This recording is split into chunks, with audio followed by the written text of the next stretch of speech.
Justin, let me hear you say, "Go New York, go New York, go." Yeah, go New York, go New York, go. That's what Let's I'm go, talking guys. about. Let's go. Brandon London here with our New York Post sports intern, Justin Buencamino. Justin, we got Knicks game 2 going on later on tonight. But before we even get into game 2 and Halliburton's and all that, what the heck happened?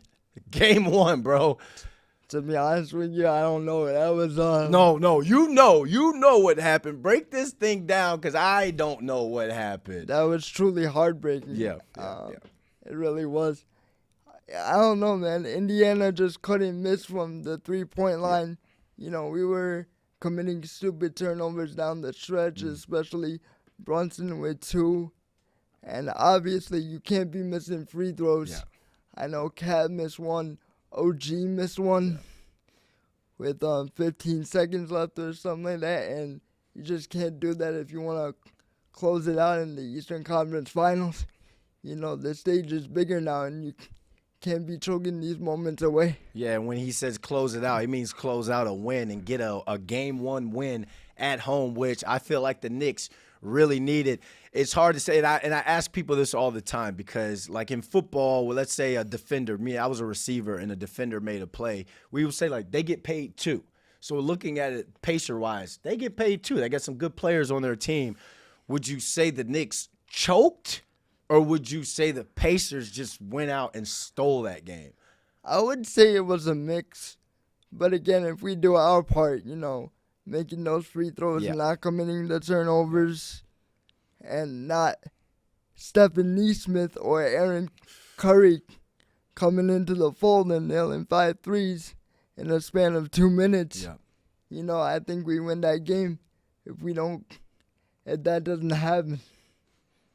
What's more heartbreaking, or I guess more frustrating in that loss? The fact that the Pacers were able to get hot from the 3-point line after the Knicks just played a Boston Celtics team where all they do is shoot threes, or the fact that a guy like Karl-Anthony Towns, who you traded a lot away to bring in an OG who you've given the highest contract in franchise history, was missing the free throws. So what's more, what grinds your gear more, the 3-pointers or the missed free throws? Oh, it's got to be the missed free throws, because remember, you're not being guarded on free throws, so you could just take your time and get into the right headspace. But again, you can't be missing 3 points at the line with no one guarding you. So it's got to be the missed free throws.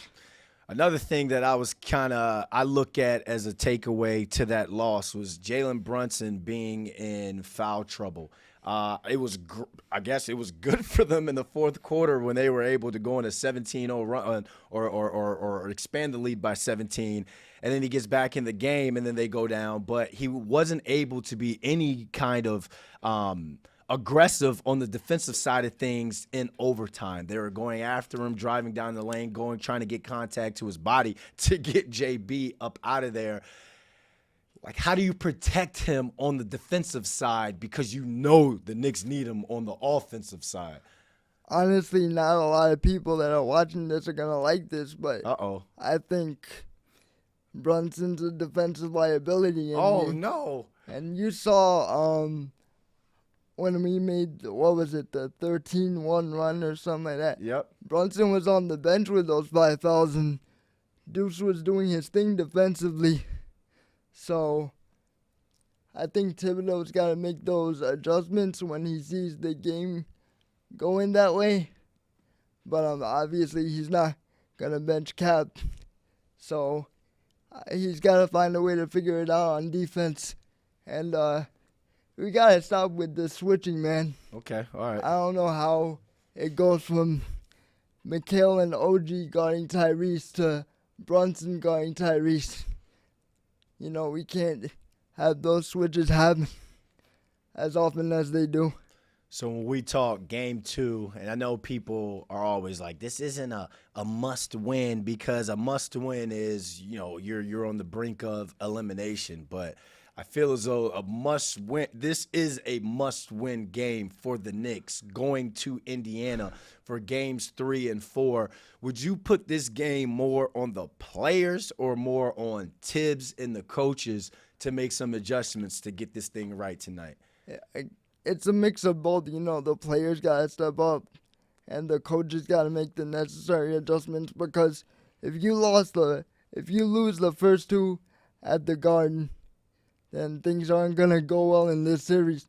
I mean, look at Boston last series. They blew 2 20-point leads, and we were able to beat them in 6. So we got to take care of business in front of the home fans. Yeah, especially when you get, it's hard to tell the players to step it up after you get a game where Brunson scores 40 plus, Cat scores 35, and then both OG and Mikal Bridges had 16 apiece. I was thinking that offensively, this is one of the best games the Knicks have had in the playoffs, but it doesn't matter. That game 1, let's flush it down the toilet. That's a wrap. Game 2 is going to be on fire. The Garden's going to be on fire. That atmosphere, Celebrity Row is going to be crazy. I'll probably see you courtside, with your favorite pop star, pop singer or something. I know you're going to pull up courtside. What are you thinking when it comes to this fan base, though? The street names and people climbing billboards, and it's only the Eastern Conference Finals. What do you think of this Knicks fan base right now? They're doing too much. I agree that they're doing too much. Again, we haven't even made the finals, so I don't really know what we're doing. But again, we've never been this far, so I get fans' excitement when it comes to naming street signs and climbing billboards and all that. But temper it down until we make the finals. Yeah, in the words of Kobe, job's not done. The job is not Absolutely. done. I think it's awesome. Look, as a fan who, when I tell people, act like you've been there before, everybody's always like, we haven't been there before.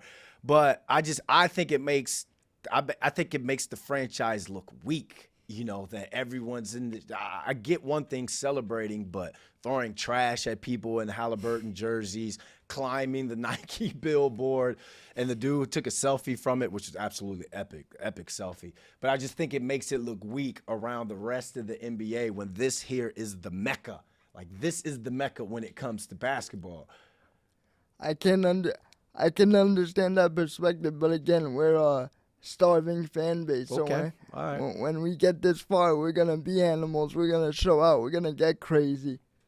So I don't mind the showing out, but again, naming the streets after players and fans saying Knicks in 4 with 2 minutes to go and then us blowing that lead. Yeah. It's like, come on, guys. What are we doing? So I think that was a good loss. I never want to take an L, but there's always a silver lining in L's. I think that was a good loss for both the players, the coaches, and the fan base, because we now know, like last year, you cannot take your foot off the gas when it comes to the Pacers. They were down 2-0 last year, came back and won that series.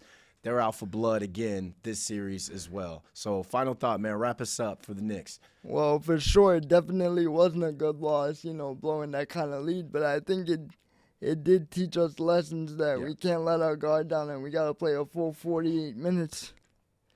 And let's just go get game 2. All right, let's go get let's game. Go Knicks. Let's go Knicks. Let me hear it. Go New York. Go New York. Go. Go New York. Go New York. Go. Woo! Let's go. And he added the woo. They're definitely taking game 2 tonight after that woo. Appreciate you, Justin. All right, man. Appreciate it.